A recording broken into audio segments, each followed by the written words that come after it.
Hi, dear students. You are welcome to my English class.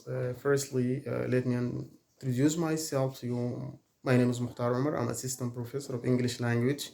I'm so happy to bring you in my English class. Okay, today our topic about pronunciation, sounds.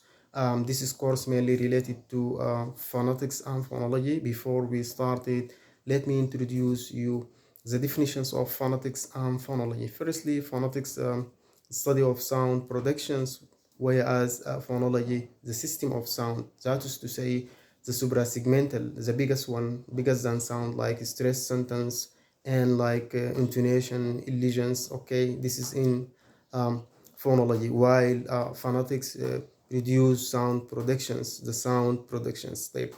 So we have to go step by step. Dear students, if you want to practice pronunciations, our topic mainly about foundational pronunciation one. So firstly, we are going to give you an idea about the main objective of this course. Just we want first time to recognize about the sounds that are whether long or short, and what's the difference between consonants and vowels, and also making sound and practicing these sounds um, using these guidelines from the internet, from different access to help you to practice well. So let me give you a clear picture the difference between phonetics, the difference between phonetics and phonology. As I mentioned before, I said phonetics study sound productions, while phonology studies the system of sound.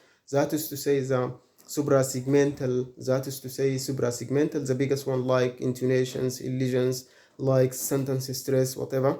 So let me move forward to stop you here in the objective of the course. Firstly, we want to recognize the difference between vowel and consonants, and how sound in consonants produce, and vowels as well, and also give you some image how to practice making practicing and improving your English pronunciations in different sound, whether you listen or you read or you write. So let me to do this together and practice together so as to develop ourselves. Firstly, we have to guide you for to recognize what's the difference between consonants and vowels. Yes, what's the difference between consonants and vowels? Consonants are sound that produce with abstractions. That is to say, whether is it sound voice or voiceless. Yani when the sound are passing through vocal cords, make frictions or abstractions, while all vowels are voiced. So again and again, consonants as sound are producing based on three criterion. Firstly, quality of voicing, whether this sound voiced or voiceless. Voiced sound has obstructions. Voiceless sound produced freely through vocal cords like pa and ta and tha. This is voiceless sounds. We are going to say whether the place of articulations and manner of articulation, the way sound passing, whether is it stop or fricatives, whatever, we have to recognize them. Stop sound like pa and ta and ga, fricative like sounds produced with frictions like f, like va, is all these sounds produced based on frictions. So this is the criterions of consonants, while vowels produce whether is it voiced or not. Vowels produce in terms of prolongation, whether this vowel is it long or short. Examples, we are going to demonstrate this with examples. We have minimal verbs, some sound similar, long and short, like e as in see and e as in tin. And also we have u as in book, we have u as in moon. All these sounds, they have long and short, and sometimes we find them, they have in homophones, they have similarities. Okay, so again and again, this is about consonants. Consonants, as we mentioned, that consonants is very important sound we have to recognize based on three criterion. Firstly, voice of quality, manner of articulations, place of articulations.